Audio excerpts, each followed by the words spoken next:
Okay. ఇప్పుడు this is all cats are dogs. This small set is cats and the larger set is dogs.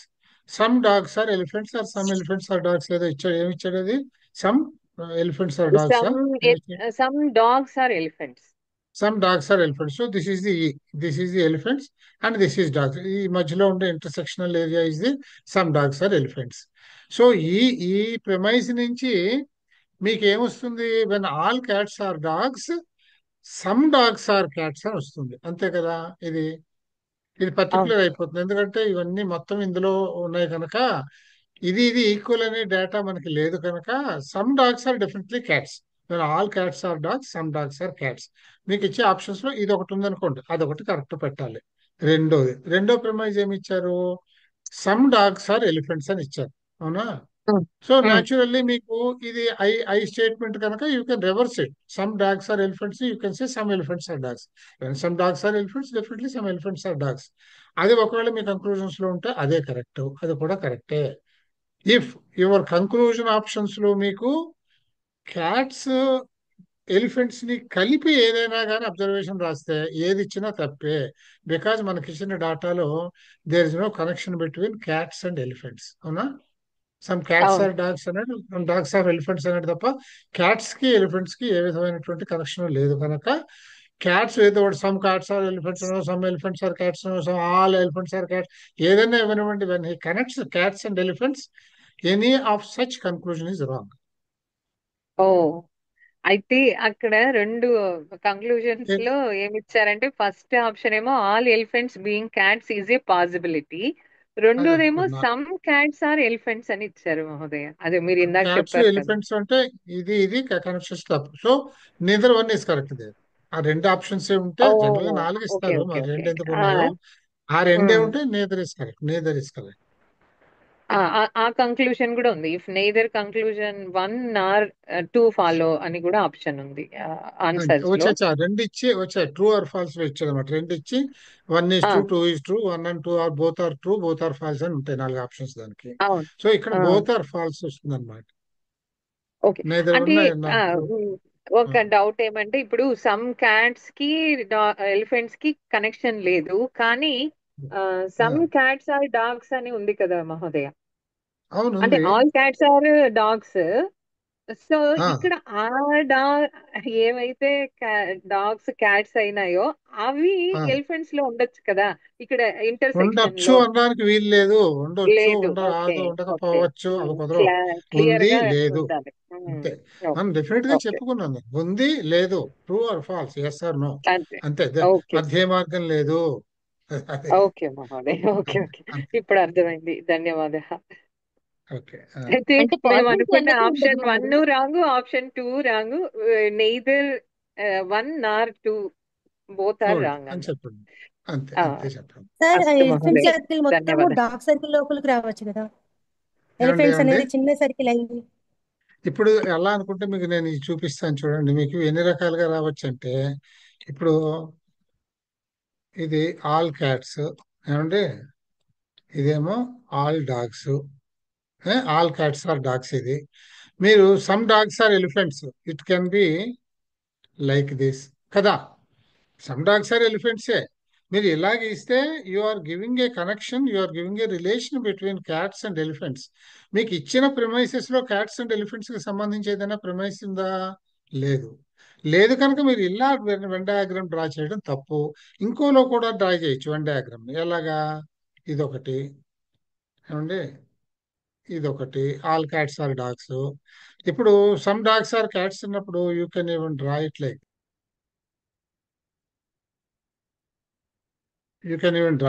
This. ఈ cats yes. అన్నింటినీ cats అన్నింటినీ elephants లోనూ పెట్టచ్చు, కొన్ని cats elephants లోనూ పెట్టచ్చు. మీరు వెన్ డయాగ్రామ్ ఇలాగ ఇవ్వచ్చు, ఇలాగ ఇవ్వచ్చు, ఇలాగ ఇవ్వచ్చు. But how do you draw, which is the valid Venn diagram? Means it should represent truly the given premises. Me given premises premises. రెండు, ఆల్ క్యాట్స్ ఆర్ డాగ్స్ ఉంది, సమ్ డాగ్స్ ఆర్ ఎలిఫెంట్స్ అని ఉంది. Cats కి elephants కి connect చేస్తూ మీకు ఏమీ premise లేదు, స్టేట్మెంట్ లేదు. లేనప్పుడు you cannot draw A Venn diagram connecting the cats and elephants like this or like this. ఓకేనా? కానీ ఓ క్యాట్స్ లాగానే ఇంకో స్మాల్ సర్కిల్ దాంతో కనెక్షన్ లేకుండా డాగ్స్ లోనే ఇంకో స్మాల్ సర్కిల్ ఇవ్వచ్చు. ఏది ఏది ఎక్కడ అంటే ఎక్కడ ఇప్పుడు ఇదే? డాగ్స్ పెద్ద సర్కిల్, క్యాట్స్ ఒక అవును, చిన్న సర్కిల్ ఇన్సైడ్ ఉంది కదా, అలానే ఇదే ఇన్సైడ్ కదా. ఇంకో చిన్న సర్కిల్ ఎలిఫెంట్స్ ఉండే గిడ్స్ ఏమో పాసిబిలిటీ ఉంది కదా. లేదు లేదు లేదు, అటు ఎలా రాదు. ఉంటుంది? నేను అదే అప్పుడు ఏమైంది, మీరు దీని లోపల ఇంకో చిన్న సర్కిల్ ఇలా గీసారనుకోండి, క్యాట్స్ ఇదే ఆర్ కదా మీ డాగ్స్. డౌట్. ఇలా ఇన్సైడ్ గీస్తే కాదు సార్, ఏమవుతుంది? ఆ, ఏమంటారు? కాన్సెంట్రిక్ కాదు సార్, సెపరేట్ గా. కాన్సెంట్రిక్ కాదు, అప్పుడు ఒకే ఓకే సెంటర్ ఓకే, కాదు. Understood. I tell you.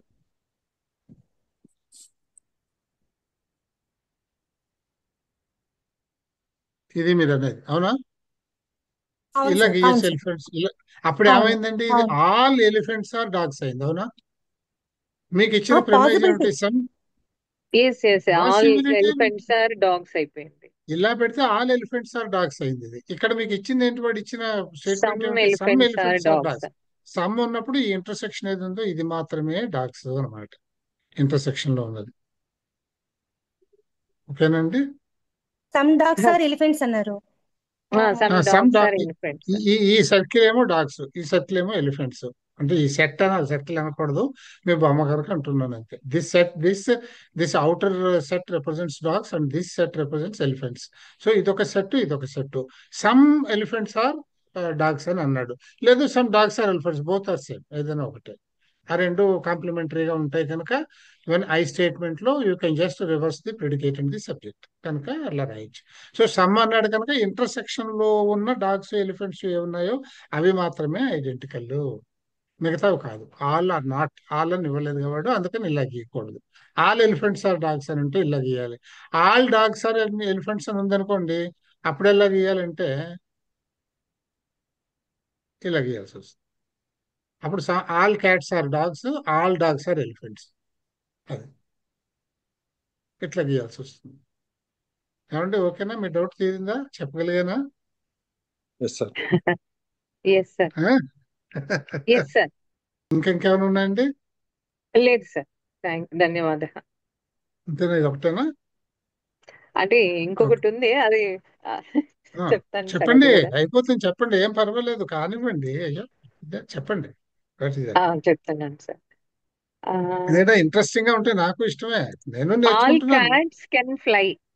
First premise, all cats can fly. Okay. ఆ, ఆ, all flying things are birds. ఆ, therefore all cats are birds. ఆ. అంటే ఇప్పుడు దీనికేమి దానికి వెన్ ఆప్షన్స్ డయాగ్రామ్, దీనికి వెన్ ఏం డయాగ్రామ్ లేదు. అక్కర్లేదు. ఈజ్ ఇట్ ఇది a logical. Valid argument or invalid argument? ఇది ఆన్సర్, రెండు ఆప్షన్. మీరు ఏమనుకుంటున్నారో చెప్పండి. వ్యాలిడ్ ఆర్గ్యుమెంట్ అని వ్యాలిడ్ చెప్పి. అనుకుంటాను. Correct, you are right. Validity or invalidity comes straight from the logic అంతే. మీకు ఒకటి చెప్పాను, whenever there are premises given you must consider them true to the extent of logic, అంతే, for a logical conclusion. Based అది deductive conclusion అవుతుంది. ఎందుకంటే ఆ ఇచ్చిన రెండు స్టేట్మెంట్స్ లో నుంచి మనం కంపేర్ చేసి, అంటే అవి ఏ ఫార్మాట్ లో ఉండాలి? Common term must be the predicate in the major premise, in the first premise, and in the second premise it should be in the subject.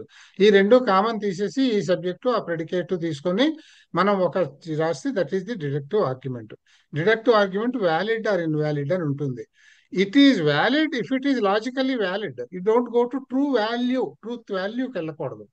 You have to consider the statements as true, అంతే. అది that becomes true, valid or invalid. ఇక్కడ ఏమవుతుంది? All cats can fly అని ఉందా? ఏమనుంది అక్కడ? All cats are birds అని ఉందా? కెన్ ఏమనుంది ఫ్లై, మీ state? Can fly. All cats can fly. All cats can fly, all flying things are birds. ఇక్కడ ఫ్లయింగ్ థింగ్స్ అనేది, ఇక్కడ ఫ్లయింగ్ థింగ్ అనేటటువంటిది మీకు ఇక్కడ మొదటి దాంట్లో ప్రెడికేట్ లో ఉంది, రెండో దాంట్లో సబ్జెక్ట్ లో ఉంది. అది తీసేయచ్చు మీరు. తీసేస్తే all cats are can fly, all cats are birds, ముందర ఏంటి? All cats are all birds అని. ఆల్ క్యాట్స్ కెన్ ఫ్లై, అది ఫస్ట్ అచ్చా, premise. Okay. Then all cats are birds అనేది మీ కన్క్లూజన్ వచ్చింది. It is logically logically valid. Valid conclusion. So it's a valid conclusion. Answer is it is a valid conclusion, not it is invalid conclusion. అనేది తప్పు. అంటే అది impossible. All cats can birds ఎలా అవుతాయి? లేదా ఆల్ క్యాట్స్ కెన్ ఫ్లై ఎలా అవుతాయి? All true cats can fly ఎలా వాల్యూతో అవుతాయి అని తీసుకుంటే ఆలోచించకూడదు. అలా ఆలోచిస్తే అదేమవుతుంది? అది టెల్ మీ దట్. అదేమవుతుంది అది? ట్రూత్ వాల్యూ తీసుకుంటున్నారు మీరు, ట్రూత్ ఫ్యాక్టర్ తీసుకున్నారు. అక్కడ ట్రూత్ ఫ్యాక్టర్ తీసుకుంటే if it conforms with the truth then it becomes a sound argument okay. Or cogent argument. లేదంటే అది కన్ఫార్మ్ కాకపోతే it becomes an unsound argument or a non cogent argument. అంతే కదా. అంచేత అవును. ఇది మీరు మీరు చెప్పే దాంట్లో ఆల్ క్యాట్స్ ఆర్ బర్డ్స్ అనేది ఫుల్ గా డిస్క్రైబ్ చేయడం అంటే it's a valid argument, but it is an unsound argument. అంతే, what you you should describe it. మీకు ఇచ్చే ఆప్షన్స్ లో ఏమి ఇచ్చాడో దాన్ని బట్టి ఓన్లీ వ్యాలిడ్ ఇన్వాలిడ్ అంటే you must say valid. Valid and sound, valid and unsound, invalid and unsound ఇట్లా ఏమన్నా ఇచ్చాడు అనుకోండి, అందులోంచి వెతుక్కొని ఇప్పుడు మనం చెప్పుకోవాలి. It's correct position is that it is valid but unsound. That's the okay. argument. Valid but unsound. You have to consider that. There's a difference between validity and invalidity of an argument and the soundness or unsoundness of an argument. ఈ రెండు అర్థం చేసుకోవాలి. మొదటిది deductive మహోదయ, logic. అది unsound అంటే ఇదేనా? అది అన్కోజెంట్ అంటారు, అది తీసుకోవచ్చు కదా నాన్ అక్కడ, కోజెంట్. అన్బిలీవబుల్ అని. Sound means it self cogent. It can be sound or unsound or cogent or non cogent. అస్తు మహోదయ. అర్థమైందండి? ఓకేనా? అర్థమైంది మహోదయ, ధన్యవాదాలు. ఇవాళ మనం మీకు ఈ ఈ ఇండియన్ లాజిక్ లోకి వచ్చాం. మనం ఇండియన్ లాజిక్ మీకు తర్కంగా ఒకసారి చెబుదామని అనుకున్నాము. In Indian logic is in the scriptures of darshanas. ఏమిటంటే న్యాయ దర్శనం, వైశేషిక దర్శనం, న్యాయ దర్శనం ఆఫ్ అక్షపాద గౌతమ అండ్ వైశేషికం ఆఫ్ కణాద. ఈ రెండు కలిపి మనకి లాజిక్ లో ఉన్నాయి. రెండు దగ్గరగా ఉన్నాయి కనుక రెండు కలిపేసి తర్కం అని చెప్పేసి అన్నారు. సో ఈ తర్క శాస్త్రాన్ని ఈ రెండు కంబైన్ చేసినట్లుగానే ఇంచుమించుగా రెండిటి సారం తీసుకుని ఒకటే అవుతుంది కనుక they made a book called Tarkam. మనకి ఇప్పుడు తర్కమే మిగిలింది. మనం we are not nowadays speaking separately about Nyaya and Vaisheshika. More or less both put together, that is what is called Tarkashastram, logic, Indian logic. ఇందులోనేమో తర్కశాస్త్రం రాసిన వాళ్ళల్లో ది ప్రామాణిక గ్రంథాలు అని అంటాం కదా, the books considered as standard reference books are Annambhatta Tarka Sangraham అని ఒకటి ఉంది. That takes its roots from the Vaisheshika. అలాగే మీకు కేశవ మిశ్రాస్ తర్క భాష అని ఉన్నది. That takes its roots from the న్యాయ దర్శన అనమాట. Ultimately subject is the same, రెండు ఒకటే. సో దీని మీద ఆధారపడి తర్కశాస్త్రం ఉంది. మన తర్కం చదివితే ఈ తర్కము can be compared to the western logic. అది ఎలాగానే చదివే దాంట్లో ముందు ఒకసారి తర్కం గుర్తు చేసుకుందాము అని మనం అనుకున్నాం. ఇది all this refers to the అనుమాన ప్రమాణం, ఇన్ఫరెన్స్ అని అంటాం. అనుమానం means inference which we infer. అది అనుమాన ప్రమాణం. సో అనుమాన ప్రమాణానికి మనకి ఉన్న డెఫినేషన్ ఏమిటంటే, ఈ ప్రమాణం అంటే అనుమితికరణం, అనుమానం. అనుమానం అనేది it's a measure. Inference means అనుమానం, ఇట్స్ ఎ మెజర్. అంటే whether you are acquiring the knowledge by your by direct perception, అంటే by your sensory organs, or by your inference, దేని మీద మీరు ఆధారపడి తీసుకుంటున్నారు అనే దాన్ని మనం ప్రమాణము అని అంటాం. And the knowledge you secure by applying that pramanam, that measure, is called దాన్ని అనుమితి అని అంటాం మనం. అనుమతి అంటే మనకు వచ్చినటువంటి నాలెడ్జ్. దేనివల్ల వచ్చినటువంటి నాలెడ్జ్? అనుమాన ప్రమాణం ద్వారా వచ్చినటువంటి నాలెడ్జ్ని అనుమితి అని అంటాం. అంచేత extracting the true knowledge, extracting a knowledge from inference is called అనుమానం. అనుమితికరణం, అనుమానం అంటే అనుమానం ద్వారా అనుమితిని కనుక్కుంటున్నాము అని దాని అర్థం.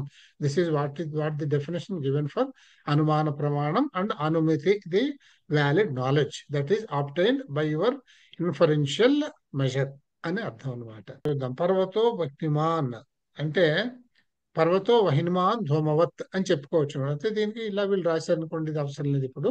పర్వతో వహ్నిమాన్ ధూమవత్ అంటే పొగ ఉన్న పర్వతంలో పొగ కనిపించింది కనుక వన్యం ఉన్నది అని చెప్పేసి చెప్తాం మనం. ఇక్కడ కొన్ని టర్మ్స్ మనం తెలుసుకుందాం. వీటిని ఏమంటారంటే, ఇక్కడ ఇటు పరామర్శ అంటే ఏమిటంటే రిఫరింగ్ అన్నమాట. అంటే మనం ప్రజెంట్ అనుమానం అనేటువంటిది ఇన్ఫరెన్స్ ఎలా చేయగలుగుతున్నారు అంటే with reference to some previous knowledge you are already possessing. So to to get అనుమితి ఫ్రమ్ ది అనుమానం you are making it with your prior knowledge with reference to your previous knowledge. అది ఏమవుతుంది మనకి? మహానసంలో పొగ ఉన్నది, నిప్పు ఉన్నది కనుక పొగ ఉన్నది కనుక ఇక్కడ పొగ ఉన్నది కనుక నిప్పు ఉన్నది అనేది మనం ఇక్కడ అనుమతి తీసుకుంటున్నాము అని అనమాట. ఇక్కడ ఇందులో ఈ పరామర్శ అని అంటే ఏమిటంటే we are referring to our previous knowledge లో పొగ కనిపించింది, అమ్మో ఇక్కడ నిప్పు ఉందో అని మనకు తెలుసు. నిప్పు ఉన్న చోట పొగ ఉండటం చూసాం కనుక ఇక్కడ పొగ కనబడబడదని నిప్పు ఉన్నది అనేది మనం అనుమానించాం. ఈ అనుమానం ఎలా జరిగింది? మనకి ప్రీవియస్ నాలెడ్జ్ వల్ల.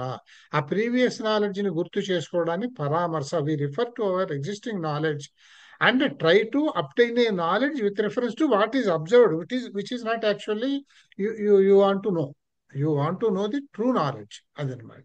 సో దీన్ని మనం అక్కడ వచ్చేటటువంటి ఖచ్చితమైనటువంటి జ్ఞానాన్ని, అనుమాన ప్రమాణం ద్వారా వచ్చే జ్ఞానాన్ని అనుమితి అని అంటాము. తర్వాత ధూమానికి వన్నికి ఉన్న సాహచర్య సంబంధాన్ని వ్యాప్తి అని అంటాం. వ్యాప్తి అంటే ఇది ఉంటే అది ఉంది, అది ఉంటే ఇది ఉంది అని అర్థం, అంతే కదా. ఇది ఉంటే అది ఉంది అని, మళ్ళీ అది ఉంటే ఇది ఉంది అనేది మనం చెప్పలేమండి. ఎందుకంటే ఇక్కడ మాటల్ని తిరగేసేయకూడదు, ఇది లాజిక్ కదా. ఇది ఉంటే అది ఉంది, అది ఉంటే ఇది ఉంది అంటే మీరు సబ్జెక్టు ప్రెడికేట్ తిరగేస్తున్నారు. సబ్జెక్టు ప్రెడికేట్ తిరగేస్తే it's not always a valid argument. అంచేత అలా మాట్లాడకూడదు, జాగ్రత్తగా మాట్లాడాలి. ఇది ఉంటే అది ఉంది, ఇది అంటే ఇక్కడ పొగ ఉంటే నిప్పు ఉంది అని. అంతేగా నిప్పు ఉంటే పొగ ఉంది అన్నది కరెక్ట్ కాదు. Need not be, may be correct or may not be correct, we cannot say, doubtful అవుతుంది. అర్థమైందండి మీకు ఆర్గ్యుమెంట్? పొగ ఉంటే నిప్పు ఉన్నది అంటే నిప్పు ఉంటే పొగ ఉన్నది అని చెప్పొచ్చునా? చెప్పకూడదు. ఎందుకంటే వీ కెనాట్ సే నిప్పు ఉంటే పొగ ఉండొచ్చు, పొగ లేకపోవచ్చు, రెండు జరగచ్చు. కానీ పొగ ఉంటే మాత్రం నిప్పు డెఫినెట్ గా ఉంటుంది. ఎందుకంటే నిప్పు లేకుండా పొగ రాదు కనుక, నిప్పు లేనిదే పొగ రాదు. ఇదనమాట, దిస్ ఇస్ ది లాజిక్. కనుక దీన్ని వ్యాప్తి అని అంటాం. ఇది ఉన్న చోట అది ఉండడాన్ని వ్యాప్తి అని అంటాం. నేను అనేది ఇదే. ఇక్కడ ఇవి మామూలుగా మనకి లాజిక్ సబ్జెక్ట్ చదువుకున్నప్పుడు ఈ వ్యాప్తి అనేవి ఇవి పెద్ద టెక్నికల్ డెఫినేషన్స్ అని ఇవని మనం చాలా తిప్పలు చెప్తారు. అక్కర్లేదు, మీరు చాలా కామన్ గా అర్థం చేసుకోండి, జనరల్ గా అర్థం చేసుకుందాం. ఇప్పుడు మనకు కావాల్సింది అదండి, we should understand the concepts. అంతేగాని వాడు పుస్తకంలో డెఫినేషన్ ఏముందని బట్టి పెట్టేయడం అనేది it's not required for us. We should understand the concepts, then only we know the subject. So ఇక్కడ వ్యాప్యమైన ధూమము, ఇక్కడ వ్యాప్తి ఉంది. వ్యాప్తి అంటే వ్యాపించి ఉండటం, అదే వ్యాప్యమైన. వ్యాపించి ఉన్న ధూమము పర్వతాదుల్లో ఉండటాన్ని పక్షధర్మత అని అంటారు. ఇక్కడ పక్షము ధర్మత రెండు మాటలు వచ్చాయి. పక్షము అనేది ఏంటంటామంటే the place where you are obtaining this knowledge with your inferential measure is called పక్షం. అంటే ఇప్పుడు కొండ మీద మనం పొగని చూసి అవన్నీ ఉన్నది అని అనుకున్నాం కనుక, ఫైర్ ఉన్నది అని అనుకున్నాం కనుక ఆ కొండ అనే దాన్ని పక్షము అని అంటాం. పక్షం అంటే the place wear this inferential knowledge is going, is expected to be spread out, ఇదనమాట. సో దాన్ని అది పక్షము అని అంటాం. పక్ష ధర్మత అంటే ఇట్ ఈస్ ది ధర్మం ఆఫ్ ది పక్షం, అంటే it should be the characteristics of the పక్షం. ఏమిటి? ఈ వ్యాప్తి అనేది అక్కడ ఉండటం అనేదాన్ని, పక్షంలో ఉండటం అనేదాన్ని పక్ష ధర్మత. దట్ మీన్స్ ఇక్కడ మనం ఈ వ్యాప్తి అని ఏదైతే ఇది ఉంటే అది ఉంది అన్నది, ఇది ఉన్నందువల్ల అది ఆ పక్షంలో వ్యాపించి ఉండడం అనేది that is the characteristic of the పక్షం అని అర్థం అనమాట. దాన్ని పక్షధర్మత అని అంటాం. నీకు సరదాగా వచ్చినే అర్థం కావాలని మొత్తం సబ్జెక్ట్ని రివైజ్ చేస్తున్నానే తప్ప తర్కంలో ఉండే టెర్మినాలజీని ఇవన్నీ ఏమీ మనకి ఇప్పుడు వెస్టర్న్ లాజిక్ లో ఏం రావండి. అది అంత కంగారు పడక్కర్లేదు, వచ్చేవి కొంచెమే ఉంటాయి, అవి చెప్తాం. దాని ముందు ఆ కొంచెం బాగా అర్థం అవ్వాలి అంటే బ్యాక్గ్రౌండ్ అంతా బాగా తెలిస్తే తెలుస్తుంది. ఓకేనా? ఇందులో ఎచ్చటెచ్చట ధూమ ఉండును, అచ్చటచ్చట వహ్ని ఉండును. అంటే ఎత్ర ఎత్ర ధూమవత్ తత్ర తత్ర వహ్ని అస్తి అని అన్నాం మనం. దీన్ని అనే వ్యాప్తి జ్ఞానము. పర్వతమందు ధూమం ఉన్నది అనేది పక్షధర్మత జ్ఞానం. పర్వతంలోనే కదా, పర్వతం అంటే పక్షం, పక్షంలో ధూమం ఉన్నది, అది మనం చూసాము, వ్యాప్తి చెంది ఉన్నది అంటే దీన్ని పక్షధర్మత అని అంటాం. అందులో ఉన్నది that is the characteristics of the mountain, it is having some smoke an it అని. ఈ రెండు కలిపి పరామర్శ అని అంటాం. దీన్ని మనం ఈ రెండింటినీ కలిపి మనం we refer it with the old prior knowledge and then we come to an inferential knowledge, we get an inferential knowledge. ఈ జ్ఞానం ముందుగానే ఉంటే ముందుగానే ఉంటే అంటే మహానసం ఎగ్జాంపుల్ చెప్పుకోవచ్చు ఇక్కడ మనం. నేను ఎక్కువ ఎందుకు చెప్పట్లేదంటే మీకు అందరికీ తెలుసండి.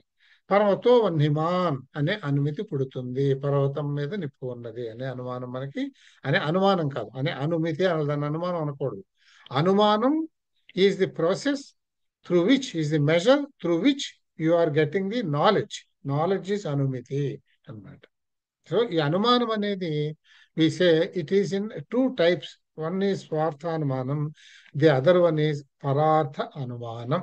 Swartha Anumanam ante by your inference you are getting a knowledge enough, because మీరు అక్కడేమి జస్టిఫికేషన్ ఇవ్వక్కర్లేదు. You have a justification, therefore you are getting that knowledge.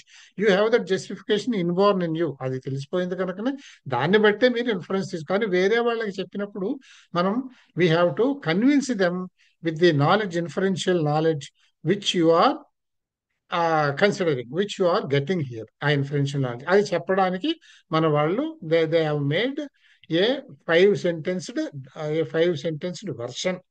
దీన్ని పరార్థానుమానానికి దీన్ని ఉపయోగిస్తాం. ఈ పరార్థానుమానానికి ఉపయోగించేదాన్ని మనం ఏమన్నాము అని అంటే ప్రతిజ్ఞ means the statement which you are making, అంటే the conclusion which you are making. Understand? ప్రతిజ్ఞ అంటే కంక్లూజన్ మీరు ఫస్ట్ ప్రపోజల్ కింద పెడతాం. Your proposition. ఇక్కడ మనం ప్రపోజిషన్ పెడుతున్నాము, ఒక లాజిక్ ఇస్తున్నాము, లాస్ట్ గా ప్రపోజిషన్ ని కంక్లూజన్ చేస్తున్నాం, అంతే కదా. సో మీ proposition and conclusion are the same, but మీరు మధ్యలో ఇచ్చే లాజిక్ తోటి you are trying to prove that your proposition is valid and you are making it the conclusion. దీనికి 5 స్టెప్లు చెప్పారు. ఒకటి మొదటిది ఏమిటి? You are giving a proposition. ప్రతిజ్ఞ అంటే స్టేట్మెంట్, ఏ ప్రపోజిషన్. పర్వత అగ్నివంతమై ఉన్నది అని చెప్పాం మనం. ఇది మనం ఇచ్చింది. ఎందుకు చెప్పావు అనే దానికి నువ్వు ఎలా చెప్పావు, పర్వతం మీద నీకు అగ్ని కనిపించట్లేదు, ఎలా చెప్పావు అర్థం ఏంటంటే మీకు అక్కడ అగ్ని కనిపించడం లేదు. You are not seeing the fire there. Act you are saying there is fire. How can you say that? Because I have seen some smoke there. ధూమవత్వాత్ అంచేత దిస్ ఇస్ ది రీజన్. హేతువు అని అంటే మనం రీజన్ అని అంటాం దీన్ని. So ఈ రీజన్ వల్ల we are inferring that there is fire. ఇదే అనుమానము, మనం అనుమానిస్తున్నాం. ఈ హేతువు మూలంగా అక్కడ నిప్పు ఉన్నది అని అనుమానం చేస్తున్నాం మనం. ఎత్ర ఎత్ర యో ధూమవాన్ స అగ్నిమాన్ యథా మహానసం. ఇక్కడ ఏం చేస్తున్నావు? ఉదాహరణ చూపిస్తున్నావు. నువ్వు పొగన్నందువల్ల అగ్ని ఉంది అని చెప్పావు, నువ్వు నీ ప్రమాణం చెప్పావు నువ్వు. కానీ పొగ ఉంటే అగ్ని ఉంది అనే దానికి ఉదాహరణ ఏమిటి? How do you know that? I know it. How? యోయో ధూమవాన్ సో అగ్నిమాన్ యథా మహానసం. వంటింట్లో నిప్పున్న చోట పొగను చూశాను కనుక ఎక్కడెక్కడైతే పొగ ఉన్నదో అక్కడ నిప్పు ఉన్నది అనేది నాకు తెలుసును. So we are quoting our previous knowledge with reference to a kitchen as the example sentence. ఇక్కడ మనం ఉదాహరణ వాక్యము అని అన్నాం. దెన్ కమ్స్ ది ఉపనయ వాక్యము. అంటే తథాచ అయం ఉపనయ వాక్యము అంటే ఎనాలజీ అనమాట. We are saying by analogy, as is there it is here అని చెప్పడం అనమాట. తథాచ అయం, ఆ విధంగానే ఇది. దెన్ తస్మాత్ తథా, అదే విధంగా ఇది కన్క్లూషన్ అని చెప్తున్నాం. ఇది నిగమనం అంటే కన్క్లూషన్. కన్క్లూషన్ ఏమైంది చివరికి? తస్మాత్ తథ, అదే విధంగా ఇదేమిటి? ఇది అని అంటే what we made as our statement, our proposal, that is proposition is పర్వతో అగ్నిమాన్. సో నిగమన వాక్యం ఆ విధంగానే పర్వతో అగ్నిమాన్ అనేది I'm saying it is my conclusion అని చెప్పాం. దీన్ని మనం ఇది 5 వాక్యాలు గుర్తులో ఉంటే ఇది మనం వెస్ట్రన్ సిలాజిజం తోటి అక్కడ 3 సెంటెన్సెస్ ఉన్నాయి కనుక, అంటే 2 ప్రిమైస్లు ఒక కన్క్లూషన్ ఉన్నాయి. ఆ 3 ఏమిటి అనేది మనం బ్రీఫ్ గా జస్ట్ చెప్పాను. ఇప్పుడు మళ్ళీ చూద్దాం, అది కంపారిజన్ మళ్ళీ చూద్దాం తర్వాత. ఇది కూడా ఒక్కొక్కసారి ఇస్తాడండి మనకి లాజిక్. ఇప్పుడు ఈ ఎగ్జామ్స్ లో ఎక్కువగా ఇస్తూ ఉంటాడు అన్వయ వ్యతిరేకులు. ఇవేంటంటే లింగం అంటే చిహ్నం అని అర్థం అండి. ఇట్స్ అన్ ఇండికేటరీ, అది అని అర్థం అనమాట. లింగం త్రివిధం, అన్వయ వ్యతిరేకి, కేవలాన్వయి, కేవల వ్యతిరేకి అనేది ఇక్కడ మనం చెప్తాం. 3 విధాలుగా లింగం అంటే ఇక్కడ మీరు చిహ్నము అని చెప్పి తీసుకోవాలి. ఇందులో ఈ 3 ఏమిటంటే లింగం అంటే హేతు అని అర్థము. ఇక్కడ లింగము అని అంటే హేతువు, చిహ్నము అంటే గుర్తు అనమాట. చిహ్నం అంటే ఏమిటి? గుర్తే కదా, అదే హేతువు. పొగ కనిపించడమే గుర్తు. అంచేది ఇక్కడ లింగం. ఇప్పుడు పర్వతో వన్యమాన్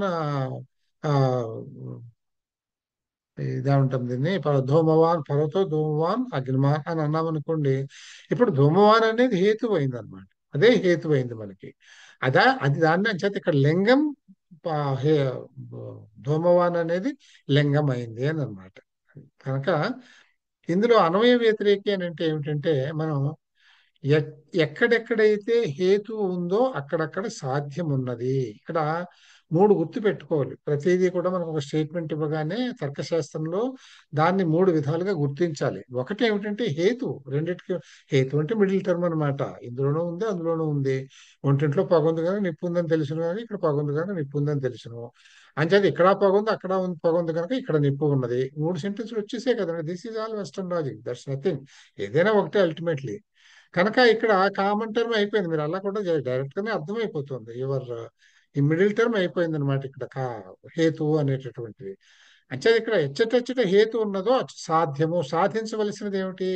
సాధించడం అంటే ఏమిటంటే we do not exactly know, we are not seeing by any sort of direct perception or whatever it is that there is fire on the mountain. అది మనం చూడటం లేదు. ఇక్కడ దాన్ని మనం సాధిస్తున్నాం. ఏ విధంగా సాధిస్తున్నాము? By the measure of inference. అనుమాన ప్రమాణం ద్వారా దాన్ని మనం సాధిస్తున్నాము. అనుమాన ప్రమాణం ద్వారా సాధిస్తున్నాం కనుక దాన్ని సాధ్యము అని అన్నారు. ఈ పనంతా ఎక్కడ జరుగుతుంది? మీకు వ్యాప్తి ఉండడం కానీ, సాధ్యాన్ని కనుక్కోవడం కానీ, హేతువు ఉన్నది కానీ, అంతా ఎక్కడుంది? ఒక ప్లేస్ లో ఉంది. దాన్ని పక్షము అని అన్నాం. అంటే ప్రతి దాంట్లోనూ కూడా మీరు పక్షము, సాధ్యము, హేతువు ఈ మూడు ఐడెంటిఫై చేయగలగాలి.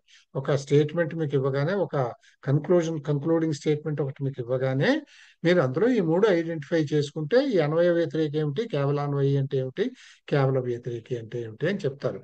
ఇప్పుడు ముందు అన్వయ వ్యతిరేకి చూద్దాం మనం. అన్వయము అని అంటే ఫాలింగ్ ఇన్ లైన్, దాంతో సమాంతరంగా ఉండటం. వ్యతిరేకం అంటే దానికి ఆపోజిట్ గా ఉండటం. Always consider that any subject is very straightforward. Unless మనం ఏదో భయపడిపోయి దాంట్లో ఏదో ఉందని కన్ఫ్యూజ్ చేసుకుంటే తప్ప everything is very straightforward and very easy. ఎచ్చటెచ్చట హేతువు ఉన్నదో అచ్చటచ్చట సాధ్యం ఉన్నది. ఇక్కడ హేతువు అంటే మనకి ఒక జ్ఞానం కలగడానికి ఏదైతే హేతు అవుతుందో, ఏదైతే కారణం అవుతుందో, అంటే నిప్పు ఉన్నది అనడానికి పొగ ఉన్నది అనేది కారణం అవుతుంది కనుక కారణం ఎక్కడైతే ఉన్నదో అచ్చటచ్చట సాధ్యం ఉన్నది. సాధ్యం అంటే మనకు తెలియంది ఊహించటము. అందుకని ఎచ్చటెచ్చట హేతు ఉన్నదో అచ్చటచ్చట సాధ్యం ఉన్నది అని అన్నాం మనం. ఇది అన్వయ వ్యాప్తి అని అంటాం. అన్వయం అంటే రెండు పాజిటివ్ గా చెప్తున్నాం. హేతు ఉంటే సాధ్యం ఉన్నది. They are running in parallel. This is అన్వయం. అన్వయం చేస్తున్నాం. ఏమని అన్వయం చేస్తున్నాము? ఎక్కడ హేతు ఉందో అక్కడ సాధ్యం ఉన్నది. ఇది అన్వయము అనమాట. దీని అన్వయ వ్యాప్తి అని అంటాం. వ్యాప్తి అంటే ఇది ఉన్న చోట అది ఉన్నది అని అర్థం అంతే. అన్వయము అంటే స్ట్రైట్, డైరెక్ట్ ప్రపోర్షన్ అనమాట. ఎచ్చటచ్చట సాధ్యము లేదో అచ్చటచ్చట హేతువు కూడా లేదు. దీన్నే ఇంకొక విధంగా ఏం చెప్తున్నాము? హేతువు ఉంటే సాధ్యం ఉన్నది, సాధ్యం లేకపోతే హేతు ఉండదు కదా. ఇప్పుడు పొగ ఉంటే నిప్పు ఉన్నది, నిప్పు లేకపోతే పొగ లేదు, అంతే. ఇక్కడ రెండు తేడా చాలా జాగ్రత్తగా గమనించండి. నేను పొగ లేకపోతే నిప్పు లేదు అంటలేదు నేను. ఇక్కడ సాధ్యాన్ని హేతువుని మారుస్తున్నాను, ఇక్కడే మారుస్తున్నాను తప్ప ఇంకో విధంగా మార్చి చెప్పటం లేదు నేను. ఈ రెండింటిని ఇంటర్చేంజ్ చేయట్లేదు. హేతువుని సాధ్యాన్ని ఇంటర్చేంజ్ చేయటం లేదు నేను. రెండిటికి నెగటివ్ చెప్తున్నాను అంతే. రెండిటికి నెగటివ్ చెప్తున్నాను. ఇప్పుడు ఎక్కడ హేతు ఉన్నదో అక్కడ సాధ్యము ఉన్నది, ఎక్కడ సాధ్యము లేదో అక్కడ హేతువు లేదు. దీన్ని మనం ఎగ్జాంపుల్ తో చేసుకుంటే ఈజీగా అర్థమవుతుంది. అంటే పొగ ఉంటే నిప్పు ఉన్నది, నిప్పు లేని చోట పొగ లేదు అని చెప్పాలి. అంతేగాని దాని అదర్వైజ్ మార్చి ఇక్కడ హేతువుని సాధ్యాన్ని మార్చి హేతువు లేని చోట సాధ్యం లేదు అని చెప్పకూడదు. సాధ్యం లేని చోట హేతువు లేదు అని చెప్పాలి. Should be very careful in understanding the rule. So ఇక్కడ మనకి క్లియర్ గా అర్థం చేసుకోవాలి దీన్ని. సో దీన్నే తిరగేయండి. ఎచ్చటెచ్చటైతే సాధ్యము లేదో అక్కడక్కడ హేతువు లేదు. దీన్ని వ్యతిరేక వ్యాప్తి అని అంటాం. ఇప్పుడు మనం చెప్పేటటువంటి స్టేట్మెంట్ ఒకటి ఈ రెండు విధాలుగాను వ్యాలిడ్ అయ్యేటట్లయితే దాన్ని అన్వయ వ్యతిరేకి అని అంటాం. ఒక ఉదాహరణ చూద్దాం. పర్వత వన్హిమాన్ ధూమవత్. ధూమాత్ పొగ ఉండడం వల్ల పర్వతము వన్యమంతము అని చెప్పి మనం చెప్పాం. ఇందులో ఏమిటి హేతు ఏమిటి? ఇక్కడ ఇప్పుడు అన్వయమా వ్యతిరేకమా, అన్వయ వ్యతిరేకమా, ఇదంతా హేతువుకే కదా ఉంటుంది. అంటే కామన్ టర్మ్కే ఉంటుంది అనమాట. ఇక్కడ కామన్ టర్మ్ ఏమిటి? ధూమము. ఇక్కడ ఇప్పుడు పొగతో వన్మాన్ ధూమార్తె కామన్ టర్మ్ ఎందుకంటే గుర్తుపెట్టుకోండి. ఒంటింట్లో పొగ, కొండ మీద పొగ, ఇది కామన్ టర్మ్. ఈ రెండింటికి ఒంటింటికి పొగకి మీరు ఒంటింటి నాలెడ్జ్ తోటి అక్కడ అనుమాన ప్రమాణంతో అక్కడ అనుమతి తీసుకుంటున్నారు కనుక కామన్. వంటింట్లో నిప్పు ఉన్నది, పొగ ఉన్నది, ఇక్కడ పొగ ఉన్నది కనుక నిప్పు ఉన్నది. ఇది ఇంతే, ఎంతకంటే ఏం లేదు.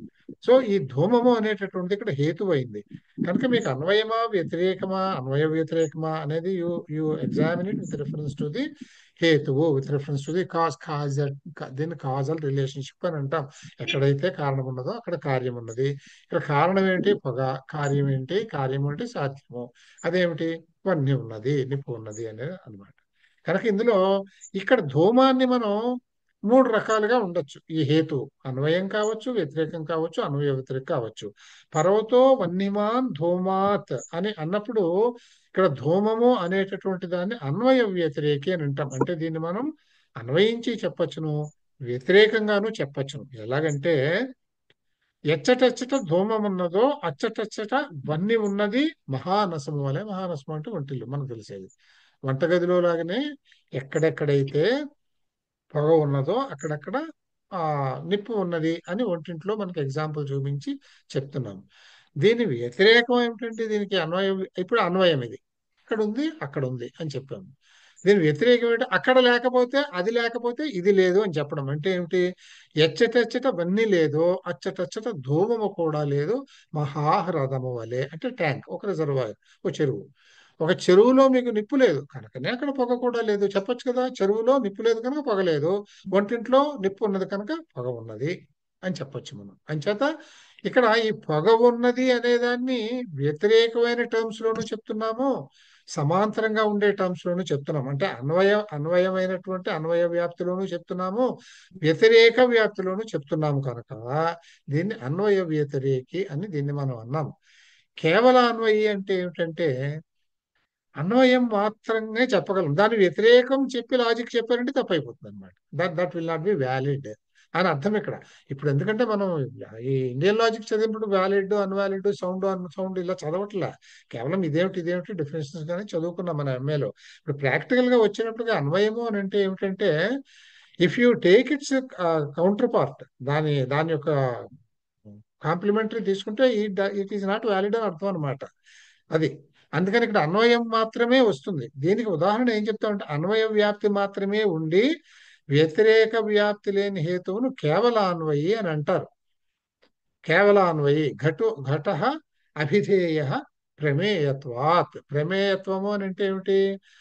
ప్రమాణం వల్ల వచ్చేటటువంటిది ప్రమేయము. మీరు ప్రమాణము, ప్రమేయము అని మనకి 7 అన్నం భట్టు దాంట్లో 7 పదార్థాలు, తర్క భాషలో కేశవమిశ్రలో 16 పదార్థాల్లో మొదటి 2 ప్రమాణము, ప్రమేయము అని ఉంటాయి. ప్రమాణము అంటే ప్రమాణము is the measure by which you are deducing a knowledge, a true knowledge. అది మనకి అది ప్రమాణం. ప్రమేయము అంటే the knowledge you are taking out through your ప్రమాణం, through your measure is called the ప్రమేయం. ప్రమేయత్వాత్ అంటే అర్థం ఏమిటనమాట? మీరు పొందిన జ్ఞానము అని. ఘట అభిధేయ. అభిధేయము అంటే పేరు. ఘటం అనేది ఉన్నది ఎందువల్ల? మీకు నాలెడ్జ్ ఉంది కనుక. నాలెడ్జ్ ఎలాగైనా ఉండొచ్చు. ఇక్కడ కొండను ఎదురుకుండా పెడితే నాలెడ్జ్ ఏమిటి? డైరెక్ట్ పర్సెప్షన్, చూడడం వల్ల తెలుస్తుంది. చూడడం వలన కొండ ఉన్నది అని తెలుస్తున్నది. ఇక్కడ ఇందులో హేతు ఏమిటి? మీకు ఇక్కడ ప్రమేయత్వము ఇక్కడ కారణం. చూడడం వల్ల అక్కడ కొండ ఉందా, లేకపోతే కుర్చీ ఉందా, టేబుల్ ఉందా అనేది తెలుస్తుంది కదా. సో ఇక్కడ మనకి కామన్ టర్మ్ అంటే ఇక్కడ రీజన్ అనేటువంటిది, హేతువు అనేటువంటిది ప్రమేయత్వము. మనం చూసినందువల్ల తెలుస్తుంది అక్కడ కొండ ఉన్నది అని. ఘట అభిధేయ ప్రమేయత్వాత్. అంచేది ఇక్కడ ప్రమేయత్వ రూపం మనం కేవలాన్వయి అంటే మన చూపు ఉన్న దగ్గర కొండ కనిపిస్తుంది కనుక కొండ ఉన్నది, మన చూపు ఉన్న దగ్గర కొండ ఉన్నది. దీనికి వ్యతిరేకం చెప్పగలరా అండి? అంటే కొండ లేకపోతే చూపు లేదు. ఎందుకంటే అక్కడ కొండ ఉండకపోవచ్చు, మీకు చూపు లేకుండా పోయిందా? ఉంది కదా. So you are not able to give it in the negative sense. అంటే దీనిని తిరగేసి మీరు in the negative sense you are unable to give any conclusion here. అంటే అది ఇన్వాలిడ్ అవుతుంది. అలా చెప్పడానికి వీల్లేదు. మీరు చూసినందువల్ల కొండ ఉన్నది కరెక్టే, కానీ కొండ లేనందువల్ల మీరు చూడలేరు అని లేదుగా. కొండ లేకపోయినా మీరు చూస్తారు, మీ చూపు ఎప్పుడు ఉంటుంది కదా, మీ ప్రమేయం అనేది ఎప్పుడు ఉంటుంది. అది అవిధేయం ఉండొచ్చు, లేకపోవచ్చు. సో ఇది కేవలం ఆ అన్వయంలో మాత్రమే దీన్ని చెప్పగలము. అంటే ఇక్కడ ప్రమేయత్వము అనేటటువంటి రీజన్ ఏదైతే ఉందో దీనిని, అంటే ఇది మిడిల్ టర్మ్ అన్నమాట. రీజన్ హేతు, ఇక్కడ హేతువు పొగ. ఇక్కడ ఇది అన్వయంగాను చెప్పొచ్చు, వ్యతిరేకించి చెప్పొచ్చును. అన్వయ వ్యాప్తి చెప్పొచ్చు, వ్యతిరేక వ్యాప్తి చెప్పొచ్చు. ఇక్కడ ఓన్లీ అన్వయ వ్యాప్తి మాత్రమే చెప్పొచ్చును అన్నమాట. కేవలం వ్యతిరేకి అని అంటే ఏంటంటే వ్యతిరేక వ్యాప్తి మాత్రమే ఉండి అన్వయ వ్యాప్తి లేని హేతువు కేవలం వ్యతిరేకి. ఇక్కడ ఏం చెప్తున్నాము? పృథివీ ఇతర భిన్న గంధవత్వాత్. అంటే గంధత్వము అంటే వాసన అనేటటువంటి క్యారెక్టరిస్టిక్ ద్వారా పృథివీ అనేది మిగతా కంటి వాటికంటే వేరైనది అనే వాక్యంలో ఇక్కడ గంధత్వం, ఇక్కడ హేతు ఏమిటి? గంధత్వం. అంటే అది ఉండడం వల్ల అది భూమి అని చెప్తున్నాం మనం. పృథివీ అని ఎందుకు చెప్తున్నాం? దానికి ఉన్నటువంటి క్యారెక్టరిస్టిక్ అక్కడ కనిపిస్తోంది కనుక గంధము అంటే ఇక్కడ నాసిక వస్తుంది. కనిపించడం అంటే కన్ను, ఇది నాసిక. ఇక్కడ ఇది కేవలం వ్యతిరేకి. ఎందుకని? గంధవత్వం హేతువైతే ఇక్కడ మీకు చెప్పాను చూడండి. ఇది ఎక్కడ కనిపెడుతున్నా మనం? ప్లేస్ ఏమిటి? పృథివీ అనేటటువంటిది పక్షమైంది. అంటే పృథివీలో మిగతా వాటికంటే భిన్నంగా ఉన్నదా లేదా అనేటటువంటిది మనకి సాధ్యం. భిన్నంగా ఉన్నదా, ఆ సాధ్యానికి ప్రమాణం ఏమిటి? గంధవత్వము. అంచేది ఇక్కడ ఇతర అభేదము, ఇతర భేదము, మిగతా వాటికంటే వేరైనది అనేటటువంటిది మనం సాధించాల్సింది. దానికి మనకి హేతు ఏమిటి? గంధవత్వము. గంధవత్వం పృథివీ దగ్గరే ఉంటుంది, ఇంకెక్కడా ఉంటుంది కనుక అంచేత గంధవత్వము ఉన్నది. గంధవత్వం వల్ల అది మిగతా వాటికంటే, అంటే పంచభూతాలు అనుకోండి పోనీని అనుకుంటే, మిగతా వాటికంటే అది భిన్నమైనది అని మనం వ్యతిరేక వ్యాప్తి చెప్తాం. కానీ మనం దీన్ని తిరగేసి చెప్పగలమా? అంటే ఎచ్చటెచ్చట గంధవత్వం ఉన్నదో అచ్చటచ్చట ఇతర భేదం ఉన్నది. ఇతర భేదం అంటే భూమి కాకుండా మిగతా పృథివీ వ్యాప తేజం ఆకాశ. ఆ పృథివీ కాక మిగతా వ్యాప తేజ ఆపహ ఆకాశ. అంతే కదా. సో అవి ఉన్నాయి అని చెప్తామా మనం? దీన్ని నెగిటివ్ చెప్పగలుగుతామా? గంధవత్వం ఉన్నది కనుక అచ్చట ఇతర భేదం ఉన్నది అని చెప్పలేం.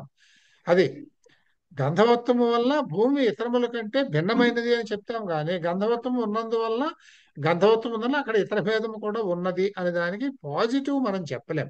అంచేత ఇది కేవలం వ్యతిరేకము, వ్యతిరేక వ్యాప్తిలో మాత్రమే చెప్పగలము అని దీని ఎగ్జాంపుల్ గా పృథివీ ఇతర భిన్న గంధవత్వాత్ గంధత్వాత్ అని పర్వాలేదు అని చెప్తారు. ఇది కేవలం వ్యతిరేకి.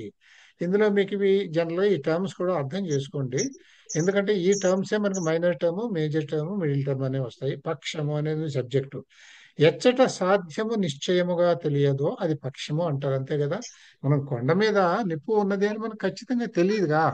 మనం అనుమాన ప్రమాణం ద్వారా పొగను చూసి నిప్పు ఉన్నది అని అనుకున్న పర్వతో వన్యమాన్ ధూమవత్వాత్ అని అనుకుంటున్నాం మనం. అందుకని దీనిని పర్వతాన్ని ఇక్కడ పక్షము అని అంటాం. అంటే ఆ ప్లేస్ అనమాట. Place where you are making this inference and getting the inferential knowledge. అది అనుమానము, అనుమితి. అనుమానం ద్వారా అనుమితిని ఎక్కడ పొందుతున్నారో దానిని పక్షము అని అంటాం. ఇందులో పక్షం మళ్ళీ రెండు రకాలుగా ఉంటుంది. సపక్షము, విపక్షము. ఈ సపక్షము విపక్షము అంటే ఏమిటంటే, మీరు అన్వయ వ్యాప్తి, వ్యతిరేక వ్యాప్తి అని మనం పైన చూసాం. అన్వయ వ్యాప్తిలో ఉండేటటువంటి పక్షాన్ని సపక్షము అని అంటాం. వ్యతిరేక వ్యాప్తిలో ఉండేటటువంటి పక్షాన్ని విపక్షము అని అంటాం. ఉదాహరణకి మహానసంలో వన్నీ నిశ్చయంగా తెలియబడింది కనుక, అంటే పొగ ఉంటే నిశ్చయంగా అక్కడ నిప్పు ఉన్నది అని నిశ్చయంగా తెలిసింది ఒంటింట్లోనే కదా, కనుక అక్కడ మనని దీన్ని సపక్షము అని అంటాం. ఒంటిల్లు సపక్షము అనమాట. అలాగే మహాహ్రదంలో అంటే ఒక చెరువు దగ్గరికి వెళ్ళినప్పుడు ఇక్కడ సాధ్యమైనటువంటి ఏమండి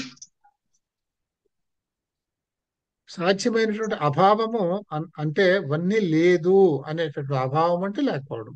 వన్నీ యొక్క అభావము నిశ్చయంగా తెలియబడింది. చెరువులో నిప్పు లేదు అని మనకు ఖచ్చితంగా తెలుసును కనుక, లేదు అనేది అంటే ఏమిటి? వ్యతిరేక వ్యాప్తి. అంచేత దాన్ని చెరువు అనేదాన్ని విపక్షము అని అంటాం. ఇక్కడ మహానసం సపక్షమైంది. సపక్షము అని అంటే ఏమిటంటే ఆ పక్షము ఎక్కడైతే మీకు ఏ నాలెడ్జ్ అయితే కావాలో అది ఖచ్చితంగా ఉన్నదాన్ని సపక్షము అని అంటాము. మీరు ఏ నాలెడ్జ్ అయితే కావాలో అది ఖచ్చితంగా లేని దాన్ని విపక్షము అని అంటాము. అని పక్షము అంటే ఏమిటో చెప్పాం మనం. అది రెండు రకాలుగా ఉంటుంది, సపక్షము విపక్షము అని. ఇది మనం ఇక్కడ మనం ఇండియన్ లాజిక్ లో చదివాం మనం. ఇప్పుడు హేత్వాభాసాలు 5 హేత్వాభాసాలు మనం చెప్పుకున్నాం ఇండియన్ లాజిక్ లో. ఇందులో సవ్యాభిచారం అని చెప్పుకున్నాం. ఇది గురించి పెద్ద డీటెయిల్స్ ఏం చదవద్దులేండి మనం. సవ్యభిచారము, విరుద్ధము, సత్పరపక్షము, అసిద్ధము, బాధితము. బ్రీఫ్ గా తెలుసుకుందాం. ఇది ఎక్కువ డీటెయిల్స్ లోకి వెళ్ళొద్దు. మనం బ్రీఫ్ గా ఎందుకు తెలుసుకోవాలంటే దీంట్లో క్వశ్చన్స్ మీకు నెట్ ఎగ్జామ్ లో తప్పకుండా ఒక క్వశ్చన్ వస్తుంది. ఇందులో ఏదేమిటి అనేది ఎక్కువగా బాధితం వస్తూ ఉంటుంది. ఇవన్నీ మనకు తెలిసినవే. సవ్యభిచారము అని అంటే వ్యభిచారేణ సహ వర్తతే ఇది సవ్యభిచార అని చెప్తాము. అనుపసంహారి, సాధారణము.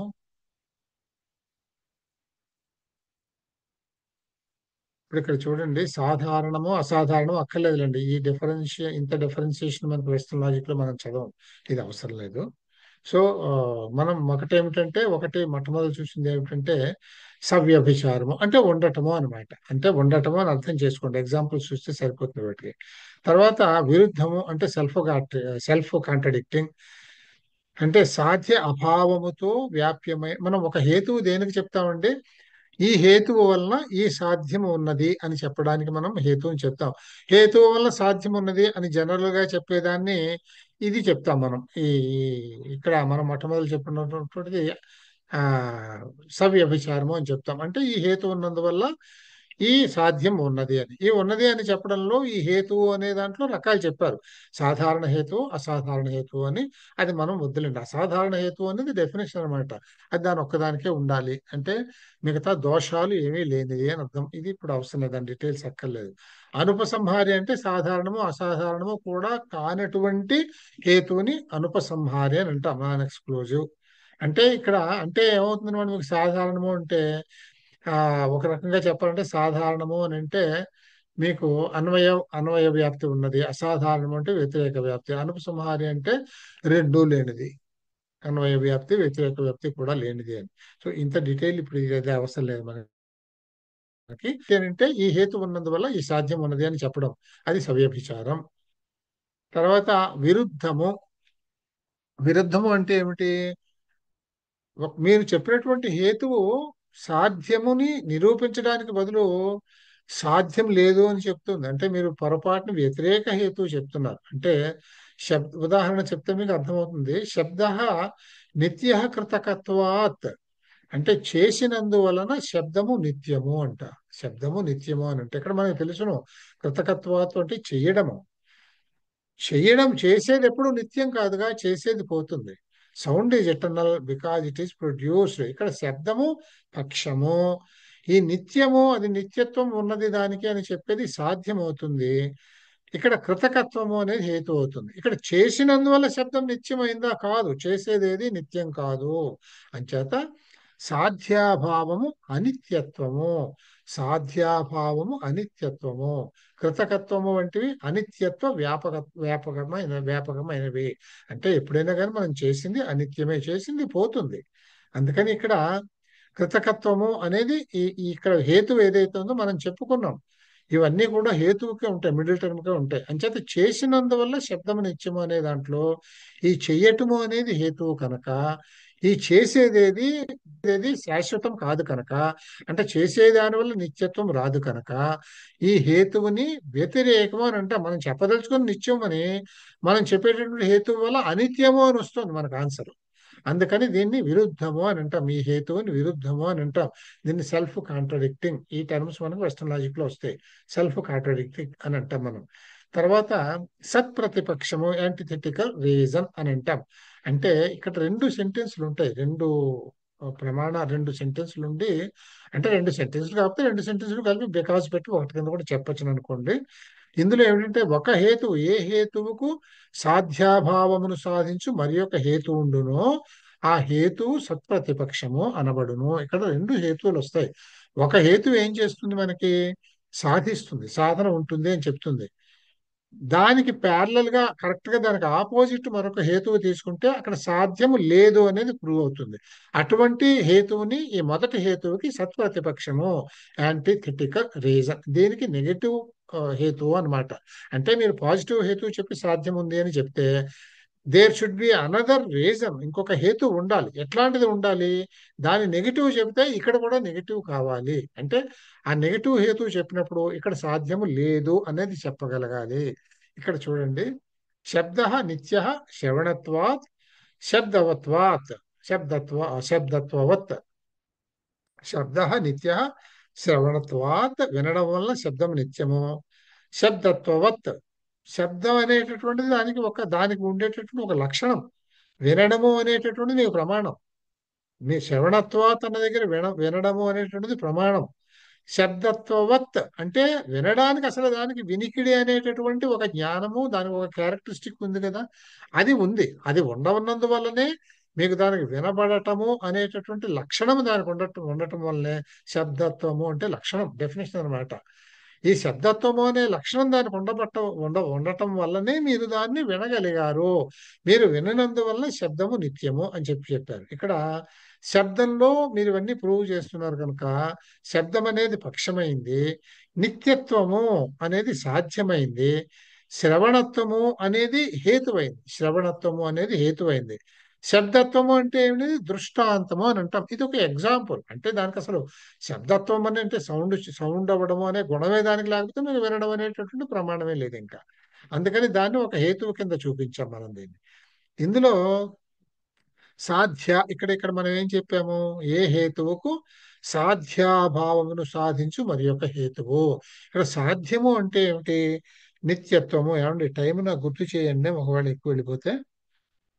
ఎందుకంటే ఇక్కడ హేతువు అనేది ఆ ఇక్కడ ఇక్కడ నిత్యత్వము అనేది సాధ్యము కనుక మనము ఇప్పుడు ఏం చేయాలి? మనము ఏ హేతు సాధ్యాభావము, నిత్యత్వము లేదు, అనిత్యత్వాన్ని సాధించే హేతు ఒకటి ఉండాలి మనకి. ఇప్పుడు ఇక్కడ మనం చెప్పిన దాంట్లో నిత్యత్వాన్ని సాధించే హేతువుని చెప్పాము. ఇప్పుడు మనం ఏం చెప్పాలి? అనిత్యత్వాన్ని సాధించే హేతువును ఒకదాన్ని చూపించాలి. మనం చూపించగలిగితే ఆ హేతువు ఈ హేతువుకి సత్ప్రతిపక్షము అవుతుంది అన్నమాట. అంటే ఇక్కడ దీనికి ఉదాహరణ ఏం చెప్పామంటే, శబ్ద అనిత్య కార్యత్వాత్ ఘటవత్. శబ్దము అనిత్యము కార్యత్వాత్ అంటే చేసినందువల్ల, ఘటవత్ కొండవలే, కొండలాగా చేసినందువల్ల శబ్దము అనిత్యము. కరెక్టేగా? అంటే చేసింది ఏదైనా అనిత్యమే. మనం శబ్దాన్ని కొండలా చెయ్యం కదా, అందుకని ఈ చేసినదైతే మాత్రం అది అనిత్యమే. అందుకని ఇక్కడ మనం విరుద్ధంలో చెప్పాము. ఇక్కడ నిత్య కృతకత్వాత్ అన్నాం, ఇక్కడ శబ్ద అనిత్య కృతకత్వాత్ అంటే ఓకే. ఇక్కడ నిత్య అన్నాం కనుక దీని విరుద్ధము అని అన్నాము. సాధించవలసిన దానికి ఆపోజిట్ ని సాధిస్తున్నాం. నిత్యం అనేది ఇక్కడ సాధ్యమైతే కృతకత్వాత్ అనే దాని వల్ల అనిత్యం వస్తుంది, నిత్యం రాదు. అంచేది ఇక్కడ విరుద్ధము అన్నాము. ఇక్కడ ఏమిటి? ఇక్కడ అనిత్య అనే చెప్తున్నాం మనము. కార్యత్వాత్ కృతకత్వాత్ ఘటవత్ ఎట్లయినా చెప్పచ్చు. అంటే ఇక్కడ మనం చేసినందువల్ల అది అనిత్యము అని చెప్తున్నాం. చేస్తే అనిత్యమే అవుతుంది కనుక ఇది కరెక్ట్ గానే ఉంది. ఇక్కడ శబ్దమే పక్షం అవుతుంది. ఇక్కడ సాధ్యము అనిత్యత్వం అయ్యింది. ఇక్కడ అనిత్యత్వాన్ని సాధిస్తున్న హేతు ఏమిటి? కార్యత్వాత్ అనేటటువంటిది. ఘటము అనేటువంటి ఒక ఎగ్జాంపుల్ కూడా మనం ఇక్కడ చెప్తున్నాము అనమాట. అంచేది ఇక్కడ ఈ కార్యత్వాత్ అనేది ఉంది చూసారా? ఈ కార్యత్వాత్ అనేటటువంటిది ఇక్కడ శ్రవణత్వాత్ అనే దానికి సత్ప్రతిపక్షంలో ఉన్నటువంటి హేతువు అని అంటాం. అంటే సత్ప్రతిపక్షం అంటే ఏమిటనమాట? ఎక్కడైతే ఒక సాధ్యాన్ని సాధించడానికి ఒక హేతువుని చెప్పామో, ఈ సాధ్యం తాలూకు ఆపోజిట్ ని అంటే అసాధ్యాన్ని సాధించడానికి ఒక హేతువుని చెప్పగలిగితే ఆ హేతువు ఈ హేతువుకి సత్ప్రతిపక్షము అని అంటాము. దెన్ అసిద్ధము.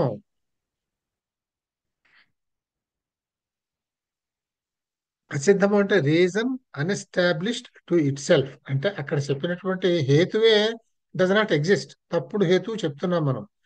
ఈ అసిద్ధమనే హేత్వాభాస్ని మళ్ళీ మనం 3 విధాలుగా చెప్తున్నాం. ఇక్కడ మాత్రం ఈ 3 తెలుసుకోవాలండి మనం. ఎందుకనంటే ఈ 3 కూడా మనకి లాజిక్ లో మనకి క్వశ్చన్ నెట్ ఎగ్జామ్ లో వచ్చే అవకాశం ఉంటుంది. అదేమిటంటే ఆశ్రయ సిద్ధం, స్వరూప సిద్ధము, వ్యాప్యత్వ సిద్ధం. ఇది ఎక్కువగా మీకు చెప్పక్కర్లేదు, మీకు తెలుసును కనుక బ్రీఫ్ గా చెప్పుకొని మీరు ఎగ్జాంపుల్ చూసుకుంటే మీకు అర్థమైపోతుంది. ఆశ్రయ సిద్ధము అంటే గగనారవిందం సురభి అరవిందత్వ సరోజారవిందవత్ అని మనం ఎగ్జాంపుల్ చెప్పాం మనం. అంటే దీన్ని ఇంగ్లీష్ లో చెప్పాలంటే స్కై లోటస్. ఇది ఇంగ్లీష్ లో ఎందుకు రాశానంటే మనం వెస్టర్న్ లాజిక్ కి రిలేట్ చేసుకుంది వీలుగా ఉంటుంది. Sky lotus is fragrant because it's a lotus like A lotus in a lake. అంటే లోటస్ ఏదైనా కానీ సుగంధాన్ని కలిగి ఉంటుంది. అదే విధంగా గగనారవిందం కూడా ఒక అరవిందమే కనుక అది కూడా కలిగి ఉంటుంది అని. ఇక్కడ మీకు పక్షం ఏమైందంటే గగనారవిందము అనేది పక్షం ఏదంటే ఇక్కడ సాధ్యం ఏమిటి? సురభి, సుగంధము అనేటటువంటిది ఇక్కడ సాధించవలసింది ఎందులో? గగనారవిందంలో. అంచేత ఈ ఆకాశ పుష్పం అనమాట. గగనారవిందం అంటే ఆకాశ పుష్పము అని అంటాం మనం మామూలుగా మన తెలుగులో సామెతల్లో. సో ఈ గగనారవిందం అనేది పక్షమైంది, సురభి అనేది సాధ్యమైంది. ఇక్కడ హేతు ఏం చెప్తున్నాము? అరవిందత్వాత్, అంటే అది లోటస్ అయినందువల్ల, లోటస్ అయినందువల్ల. అంటే ఇప్పుడు ఇక్కడ ఏమవుతుంది? పక్షము అనేది, లోటస్ అనేది అసలు ఆకాశ పుష్పము అనేది అసలు ఉండదు కదండి. ఇక్కడ అరవిందత్వం హేతువైంది. సరోజార విందవత్ అనేటటువంటివి ఇది ఒక ఉదాహరణ. అంటే మామూలుగా అన్ని లోటస్లకి ఉంటుంది కనుక అని చెప్పేది. ఇక్కడ ఏమైంది? ఇక్కడ పక్షం ఏమిటండి? గగనారవిందం. ఇక్కడ అసలు పక్షం లేదుగా. అంటే గగనారవిందం ఆకాశ పుష్పము అనేది ప్రాక్టికల్లీ లేదు కదా, అది నాన్ ఎగ్జిస్టెంట్. అది అసత్. అసత్ ఎప్పటికీ సత్ కాలేదు, అది లేనిది. అది ఆ లేనిది ఉన్నది కనుక ఇక్కడ ఆశ్రయమే. ఆశ్రయము అని అంటే ఇక్కడ మనకి ఆ, పక్షము. పక్షము అంటే మైనర్ టర్మ్ అనమాట. ఇనేవే తర్వాత చెప్పుకుందాం అది. ఇప్పుడు ఇది ఇది లేకుండా పోయింది కనుక, ఆశ్రయమే లేకుండా పోయింది కనుక ఆశ్రయము అసిద్ధము అని అంటాం దీన్ని. అసిద్ధము ఇదే లేనప్పుడు ఈ లాజిక్ తప్పు అని అర్థం అనమాట. This logic is not valid అని అర్థం. తర్వాత స్వరూపాసిద్ధము. ఇందులో ఏమిటి? పక్షమందు హేతువు లేకపోవుట. మనము వ్యాప్తి అని చెప్పుకున్నాం మనం. పక్షధర్మత, వ్యాప్తి అని చెప్పుకున్నాం మనం. వ్యాప్తి అనేది ఉండాలి, ఆ పక్షంలో వ్యాప్తి అనేది ఉండాలి. అంటే హేతువు అనేది పక్షంలో ఉండాలి. అసలు పక్షంలో హేతువే లేకపోతే, అంటే కామన్ టర్మ్ అనేది ఒక దాంట్లో లేకపోతే ఏమవుతుంది మీకు? That becomes not a valid argument. అదే ఇక్కడ పక్షమందు హేతువు లేకపోవటం స్వరూపాసిద్ధి దోషము. అంటే శబ్ద నిత్య చక్షుసత్వాత్ రూపవత్. అంటే రూపము అంటే ఇక్కడ కలర్ అని అనుకోండి. ఏదైనా రంగుని మీరు చూసినట్లుగా, ఏదైనా రంగుని చూసినట్లుగా కళ్ళతోటి చూసినందువల్ల శబ్దము నిత్యము అని అంటున్నాడు. ఇక్కడ చూడటము అనేది శబ్దంలో ఉంటుందండి. ఇక్కడ మీకు పక్షం ఏమిటి? శబ్దము. శబ్దము సాధ్యం ఏమిటి? నిత్యత్వము. ఇక్కడ పక్షంలో వీడు చెప్తున్నటువంటి హేతు ఏమిటి? చూడటము. శబ్దంలో చూడటం అనే హేతు ఉంటుందండి. శబ్దంలో వినటం అనే హేతు ఉంటుంది కానీ చూడటం అనే హేతు ఉండదుగా. అంటే ఇక్కడ కామన్ టర్మ్ చక్షుసత్వాత్. ఇది ఈ టర్మ్ ఇక్కడ శబ్దానికి does not relate, it does not correlate with the శబ్దం. దానికి కాదు అది. ఇక్కడ ఇక్కడ వినడం అనేది ఉంటుంది తప్ప, శ్రవణత్వాత్ ఉంటుంది తప్ప చక్షుసత్వాత్ అనేది ఇక్కడ ఉండదు. అందుకని చెప్పేసి ఇక్కడ పక్షంలో మీకు హేతువే లేదు కనుక ఇది కూడా this is not a correct argument అర్థం అనమాట. ఉండదు కనుక ఈ హేతువుని స్వరూపాసిద్ధం అని అంటాం. ఫ్యాలసీస్ లో చెప్తున్నాం ఇవి. ఫ్యాలసీ అంటే అర్థం ఏమిటి? మనం చెప్పే ఆర్గ్యుమెంట్ తప్పనేగా, తప్పుడు ఆర్గ్యుమెంట్ అనేగా. Fallacy is only that. దీన్నే హేతు అభాష, హేతు అభాష అని అన్నాం మనం. హేతు అభాష అంటే అదే. అంటే ఇట్స్ రాంగ్ హేతు చెప్పడము అనమాట. తర్వాత వ్యాప్యత్వ సిద్ధము. ఈ వ్యాప్యత్వ సిద్ధాన్ని మీకు ఒక చిన్న ఎగ్జాంపుల్తో చెప్తాను నేను మీకు.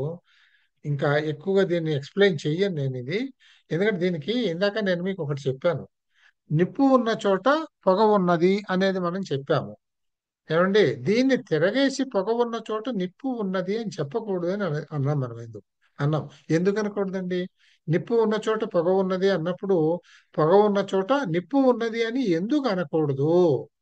ఎందుకు అనకూడదు అని అంటే యాక్చువల్గా నిప్పు ఉన్నందువల్ల పొగ రావటం లేదు, వేరే ఒక కారణం వల్ల అక్కడ పొగ వస్తుంది. ఆ వేరే కారణాన్ని ఏమంటామంటే ఉపాధి అని అంటాం మనం. ఉపాధి.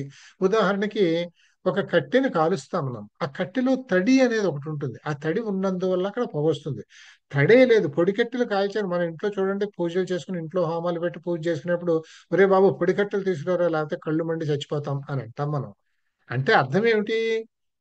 తడి కట్టెలు అయితే ఆ తడి మూలాన్ని పొగ వస్తుంది, అదే పొడిగా ఉంటే పొగ రాదు. అందుకనే మనం పొడి కట్టెలు వాడతాం ఇంట్లో హోమాలు పెట్టుకుంటే. అది అందుకని దాన్ని అక్కడ తడితనము అనేది ఏదైతే ఉందో దాన్ని దాన్ని మనం ఉపాధి అని అంటాం. సో ఉపాధి వలన అక్కడ పొగ వస్తుంది అనమాట. ఇప్పుడు అగ్ని ఉన్న చోట పొగ ఉన్నదంటే కొండ మీద ఉంటే కట్టెలు ఎప్పుడూ తడిసే ఉంటాయి, అందుకని అక్కడ పొగ వస్తుంది. అది ఆ పొగ వస్తుంటే ఖచ్చితంగా నిప్పు ఉండి ఉంటుంది. అది మనకు తెలిసి నిప్పు లేకుండా పొగ రాదు కనుక. అదే మీకు ఒక మంచి అగ్ని, ఈ ఇనపవాడి కమ్మరి పొలంలోకి వెళ్ళాడు అనుకోండి, వాడు ఇనపవి కాల్చి కొడుతూ ఉంటాడు. అంత కాల్చి బ్రహ్మాండమైన నిప్పు ఉంటుంది అక్కడ. అయినా అక్కడ ఏమైనా పొగ వస్తుందండి? పొగ రాదు అక్కడ. ఎందుకు రాదు? అక్కడ తడి లేదు, అక్కడ ఉపాధి లేదు కనుక పొగ రాదు. అంచేత వ్యాప్యత్వ సిద్ధము అని అంటే ఏమిటంటే ఉపాధితో కూడుకుని ఉండటం, ఉపాధితో కూడుకుని లేకపోయినందువల్ల ఆ హేతువు కనపడకపోవడం అనేటువంటిది వ్యాప్యత్వ అసిద్ధము అని అంటాం అనమాట. వ్యాప్యత ఉండటము లేకపోవటము అని చెప్తాం మనం. ఇంతవరకు తెలుసు. బాధితము, బాధితము అని అంటే ఇది స్ట్రైట్ అవే మనకు తెలుస్తుంది. ఒక ప్రమాణం ద్వారా మనం చెప్పినప్పుడు ఒక స్టేట్మెంట్ చెప్పినప్పుడు చెప్పిన ప్రమాణం ద్వారా మీకు అది మరొక ప్రమాణం ద్వారా, మన ప్రమాణాలు 5 ఉన్నాయి కదా, అంటే డైరెక్ట్ ప్రమాణాలు మనకి జ్ఞానేంద్రియాలు 5 ఉన్నాయి కదా. ఒక దాని ద్వారా మీరు ఒక స్టేట్మెంట్ చెప్పినప్పుడు మరొక ప్రమాణం ద్వారా ఆ స్టేట్మెంట్ రాంగ్ అని ప్రూవ్ అయితే దాని బాధితమైనటువంటి హేతువు అని అంటాం.